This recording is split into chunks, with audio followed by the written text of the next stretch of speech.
நேயர்களுக்கு வணக்கம். இன்னைக்கு சோஷியல் மீடியா திறந்தாவே வந்து நிறைய விஷயங்களை பளிச்சுன்னு பேசுறதுல இவர் மிகவும் சிறந்தவர் அப்படின்னே சொல்லலாம். ஸோ அந்த வகையில் நம்ம கூட இணைஞ்சிருக்கிறது பைல்வான் சார் தான். வணக்கம் சார். என்னை வாழ வைத்துக் கொண்டிருக்கும் யூடியூப் சேனல் நேயர்களுக்கு நன்றியும் வணக்கமும். ஓகே, எப்படி இருக்கீங்க சார்? பார்த்தாவே தெரியுது பயங்கர. 4 நாள் மூணாறு போய் ஓய்வு எடுத்துகிட்டு வந்தேன். அப்போ பயங்கர எனர்ஜெட்டிக்காக இருக்கீங்கன்னு சொல்லுங்கள். ஓகே, ஸோ சத்யராஜ் சாரை பற்றி ஒரு கேள்வி எங்ககிட்ட இருக்குது சார். அதாவது என்னென்னா, இதுக்கு முன்னாடிலாம் வந்து எனக்கு எம்ஜிஆர் தான் எல்லாமே, நான் பச்சை குத்திப்பேன் அந்த மாதிரிலாம் ஒரு பெரிய ஒரு ஃபேன் பாயோவோ இல்லை அவரை பற்றி நிறைய விஷயங்கள் பாசிட்டிவாக சொல்லி அவரோட ஃபேனுன்ற மாதிரி நிறைய அவர் பதிவிட்டிருக்காரு. ஆனால் இப்போ வந்து டிஎம்கே பக்கமாக சார்ந்து அவரும் சரி அவர் மகளும் சரி அவங்க 2 பேருமே ஃபுல்லாகவே டிஎம்கேக்காரர்களாக மாறி பின்னி பிணைஞ்சு இருக்கிறது வந்து எப்படி இருக்குது? நீங்கள் அதை எப்படி பார்க்குறீங்க? ஒரே வார்த்தை, சத்யராஜ் ஒரு பச்சோந்தி. அதாவது அவர் வந்து ஒரு கொள்கை பிடிப்புள்ளவராக இருந்தார். எம்ஜிஆர் இருக்கும்போது பார்த்தீங்கன்னா அவர் பெரும்பாலான படங்களில் எம்ஜிஆர் தான் ஃபாலோ பண்ணி நடிச்சிருந்தார். ஸோ எம்ஜிஆருடைய ரசிகர்கள், நான் உள்பட அவருடைய ரசிகராக இருந்தோம். என்ன அப்புறம் பார்த்தீங்கன்னா அவருடைய நடவடிக்கைகள் பார்த்தீங்கன்னா அப்படியே சரிஞ்சிக்கிட்டே வந்துச்சு. என்னைக்கு தினத்தந்தி ஆஃபீஸ் பக்கத்தில் உள்ள வீரமணி ஆஃபீஸுக்கு போனாரோ அன்னைக்கு அவர் ஆட்டம் க்ளோஸ். புரட்சி தமிழன் போட்டாங்க. அவர் வந்து கட்டப்பாவை நடித்தார் தெலுங்கில். உடனே புரட்சி தமிழன் போடாதேன்ட்டான். பெங்களூரில் அவர் ஏற்று ஆர்ப்பாட்டம் பண்ணாங்க. உடனே மன்னிப்பு கிட்டார். அப்படிப்பட்ட வீரத்தமிழன் தான் அவர். நான் அவர் வந்து ஆரம்பத்தில் எனக்கு ரொம்ப பழக்கம். ஒரே ஒரு முறை அவரை ஷூட்டிங்கில் போய் எனக்கு ஒருத்தர் பணம் தரேன்னு சொல்கிறாரு. நீங்கள் இந்த படத்தில் கதை நடிக்கணும் சொன்னால் நான் வந்து கதை சொல்கிறேன், அட்வான்ஸும் தர சொல்கிறேன், நீங்கள் எவ்வளோ கேட்குறீங்களோ அப்படி அட்வான்ஸ் தரேன்னு சொன்னேன். அப்போது ஒரு 2 வருஷம் நான் பிஸியாக இருக்கேன், அதனால் இப்போதைக்கு என்னால் காட்சி தர முடியாதுன்னு. நான் அதை பற்றி கவலைப்படல. அவரை சந்தித்து பேசுனது இதுதான். அதுக்கப்புறம் சத்யராஜை பற்றி மீடியாக்காரங்க எல்லோருக்குமே தெரியும். அவர் கொடைவியல் புரட்சியாளர் எம்ஜிஆருடைய வாரிசு, அவருடைய ரசிகனே தவிர இப்படி கிடையவே கிடையாது. சத்யராஜ் யாருக்காக உதவி பண்ணதை கேள்விப்பட்டிருக்கீங்களா? கிடையவே கிடையாது. நான் அதுக்காக வந்து தப்புன்னு சொல்ல மாட்டேன். அவர் உழைக்கிறாரு, அவர் சம்பாதிக்கிறாரு, எது கொடுக்கணும், அதில் நான் மாறுபட்ட கருத்து பிள்ளைவன் இல்லை. ஆனால் சத்யராஜ் போய் எம்ஜிஆர்ட்ட நான் உங்கள் ரசிகர், நீங்கள் பயன்படுத்தின பொருள் ஏதாவது வேணும்னு சொல்லி கரலாக்கட்டையை வாங்கிட்டு வந்தார். அப்பேற்பட்ட புரட்சியாளருடைய பரமரசிகர் தான் சத்யராஜ். அதில் எந்த சந்தேகம் இல்லை. ஏன் அப்படி திடீர்னு பல்ட்டி அடித்தாருன்னு தெரியல. இடையில அம்மா ஜெயலலிதா முதலமைச்சராக இருந்தாங்க. அப்போ சிபி சத்யராஜை சிபி அவர் தன்னுடைய மகனை கூப்பிட்டு போய் முதல்வரோட ஆசை வாங்கிட்டு வந்தார். இப்படிலாம் இருந்தவர் தான். இப்போ தான் என்னவோ பேசிக்கிட்டு இருக்காரு. இன்னும் சொல்ல போனால் நாத்திர ஆன பிறகு சத்யராஜுக்கு வாய்ப்புகள் குறைந்து விட்டன. அப்படியே ஒரு நடித்தாலும் படம் விட மாட்டேங்குது. அதான் உண்மை. சமீபத்தில் சும்மா இருந்த எண்ணெயை தூண்டி விட்டது சத்யராஜ் மக தான். அவங்க வந்து டிஎம்கே பற்றி பேசட்டும், டிஎம்கேல சீட்டு கேட்டாங்க, தரமாட்டேன்ட்டாங்க திமுக தலைமை. சத்யராஜ் மகாராமன்னா தூக்கி திமுகவில் சீட்டு கொடுத்துருவாங்களா? கொடுக்க மாட்டாங்கல்ல. அதுக்கப்புறம் ஏதோ எதிர்பார்த்தாங்க திமுகவில் வந்து நடந்ததா இல்லையா என்பது நமக்கு தெரியாது. ஓகே. ஆனால் சிபி வந்து தளபதி விஜயோட ஆதரவாளர். ரொம்ப வெளிப்படையாக போட்டிருந்தாரு. ஆமாம், ஒரே குடும்பத்தில் திமுக ஆதரவாளர், தேவைக்கு ஆதரவாளர் இருக்காங்க. ஆனால் இப்போ பயங்கரமாக அப்படியே மொத்தமாக சைலண்ட் ஆன மாதிரி இருக்காங்களே அவங்க பொண்ணு. டிஎம்கே வந்து எலெக்ஷனுக்கு முன்னாடி டிஎம்கேக்காக நிறைய விஷயங்கள் பண்ணாங்க. ஃபீல்டில் இறங்கி பண்ணுறதாட்டும் கிட்டத்தட்ட அவங்கள தத்து எடுத்துட்ட மாதிரியான ஒரு பிம்பம் தான் எங்களுக்கு தெரிஞ்சுது.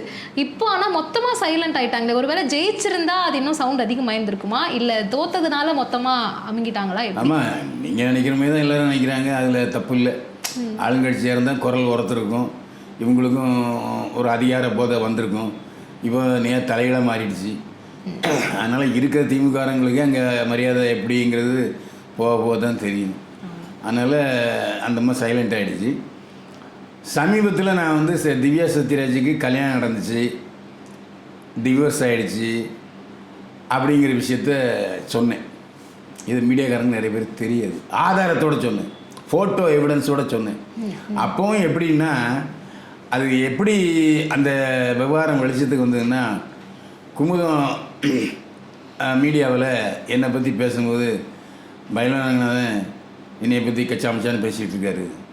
நான் பேசவே இல்லை. அவர் என்ன யோக்கியமாக எங்கள் அப்பாட்ட வந்து அடிக்கடி காசு வாங்கிட்டு போகிறவர், நன்றி கிடத்தமாக பேசுகிறாருன்னு பேசிடுச்சு. எனக்கு சுருன்னு மூளைக்கு கோவம் ஏறிடுச்சு. ஏன் உங்கள் அப்பாட்ட போய் கேளு, நான் என்னைக்காவது 10 விஷயம் அவர்கிட்ட வாங்கினேன்னா இன்னும் கேளு. அவர் ஆமான்னு சொன்னால் நான் நீ சொன்னது ஏற்றுக்கிறேன். நான் என் குடும்பத்து மேலே சத்தியம் பண்ணுறேன், சத்யராஜிட்ட 10 விஷயம் வாங்கலை, நீ போய் சொல்லுன்னொன்னே அவர் ஏன் அப்படி பேசினேன், அவர் என்கிட்டலாம் காசெல்லாம் வாங்கலை அப்படின்னு சொல்லிட்டார். அதுக்கப்புறம் சத்யராஜ் சத்யராஜ் உடைய தங்க அக்கா திவ்யா சத்யராஜ் ஃபோன் பண்ணாங்க. அப்போ என்னுடைய மீடியா நண்பர்களே இருந்தாங்க. இந்தமாதிரி மனுஷங்க சார், நான் தப்பாக பேசிட்டேன், நான் வருத்தம் தெரிவிக்கிறேன் அப்படின்னு சொல்லி மெசேஜ் போட்டாங்க. அவங்களே பேசினாங்க. ஓ ஓகே. அப்போ அந்த பிரச்சனை சால்வ் ஆயிடுச்சு? இல்லை, கண்டினியூ ஆச்சு. எப்படின்னா, நான் என்ன பேசுவேன்னு சொன்னால், நான் ஒரு 30% பேசுனேன்னா அது ஒரு 70% உருட்டை போட்டு பெருசாக்கி வாங்கி நம்ம மீடியாக்காரங்க. அதில் உண்மை இருக்கா இல்லையான்னு சொல்ல மாட்டாங்க. நான் உண்மை பேசுவேன், அவங்க அதோட எக்கச்சக்கமான உருட்டுகளை, பொய்களை, அவதூறுகளை சேர்த்து பெருசாக போட்டாங்க. 3 புருஷன், 3 பொம்பளை, 3 குழந்தைங்க இருக்குது அப்படின்னு பேசிட்டாங்க. இதுக்கும் எனக்கு சம்பந்தமே இல்லை. அது அந்த யார் மீடியாவில் பேசுனாங்களோ அவங்க பொறுப்பு, அவங்க மேலே பாயணும் திவ்யா சத்யராஜ். ஆனால் அது ஒரு காமெடியாக எடுத்துக்கிட்டு ஒரு பதில் போட்டுச்சு. நம்ம ஆமாம் எனக்கு 3 பிள்ளைகள் இருக்காங்க அப்படி இப்படிலாம் போட்டுச்சு. அதோட பிரச்சனை அப்படியே நிற்கிது. ஓகே, அதை தொடராமல் இதோட முடிஞ்சிட்டா நல்லது தான். ஆமாம், அது நான் அதாவது ஒரு பெண்ணு வந்து மன்னிச்சிருங்க அப்படின்னு சொல்லுது. ஆமாம், அதோட நான் விட்டுறணும். ஓகே. ஆனால் இது எப்படி இந்த மேட்ரு வந்துன்னு சொன்னால், குமுதத்தில் என்னை பற்றி பேசுனதை பார்த்து என்னுடைய வெல்விஷர் ஒருத்தர், சார் உங்களை பற்றி குமுதத்தில் திவ்யா சத்யராஜ் கனராஜான் பேசியிருக்கு, நான் ஒரு மேட்ரு தரேன்னு சொல்லி திவ்யா சத்யராஜுடைய கல்யாணம், அவங்க வீட்டுக்காரர் யார் என்னங்கிற ஃபுல் டீட்டெயிலை எனக்கு அனுப்புனது அவர் தான். என்ன சொன்னார், இந்த மாதிரி கல்யாணம் ஆகி சார், ஒரு சத்யராஜுக்கு சொந்தமான ரேஸ்கோஸ் பங்களா, ரேஸ்கோஸ் அடுக்குமாடி குடியிருப்பில் தான் கல்யாணம் ஆச்சு. 50 பேர் தான் கலந்துக்கிட்டாங்க. கல்யாணம் ஆன ஒரு 10ஆவது நிமிஷத்தில் தாலியை கழட்டி வீசிட்டு திவ்யா சத்யராஜ். ஆனால் அதுக்கப்புறம் அப்பா வச்சேன்னு சொல்லி அவர் ஃபீல் பண்ணி மறுபடியும் சேர்த்து வச்சார்.